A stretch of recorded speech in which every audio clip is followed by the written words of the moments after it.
Hi hello viewers எல்லோரும் எப்படி இருக்கீங்க? இன்னைக்கு சாட்டர்டேனாலே நியூ கண்டென்ட் தானேங்க. ஆமாங்க, இந்த வாரம் ஹாரர் மூவியை பற்றி தாங்க. அதில் பெஸ்ட்டான ஒரு மூவி தாங்க த காஞ்சோரிங். இந்த படத்தை பற்றி சொல்லப்போனால் ஒரு வீடு, அந்த வீட்டில் நடக்கிற அமானுஷ்யம், அதை எப்படியெல்லாம் திகிலாக பண்ணுறாங்களோ பண்ண முடியுமோ அதை பெஸ்ட்டாகவே கிடைக்காங்க. இந்த டைரக்டரும் சரி, இதில் நடித்த நடிகர்களும் சரி, ஒவ்வொரு ஃப்ரேமே அப்படி இருக்குங்க. மியூசிக்கும் சரி, பேக்ரவுண்டில் வர ஒவ்வொரு சீனும் அப்படி இருக்குங்க. பார்த்து என்ஜாய் பண்ணுங்கள், மிஸ் பண்ணிடாதீங்க.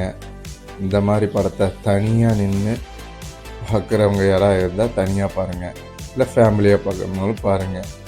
முக்கியமாக நைட்டு பார்த்தா பெஸ்ட்டு, பகலில் பார்த்தாலும் பெஸ்ட்டு தான். ஆனால் நைட்டில் இருக்கிற த்ரில்லு வேறு எங்கேயும் இல்லைங்க. ஓகேங்க, அடுத்த வீடியோவில் பார்ப்போம்.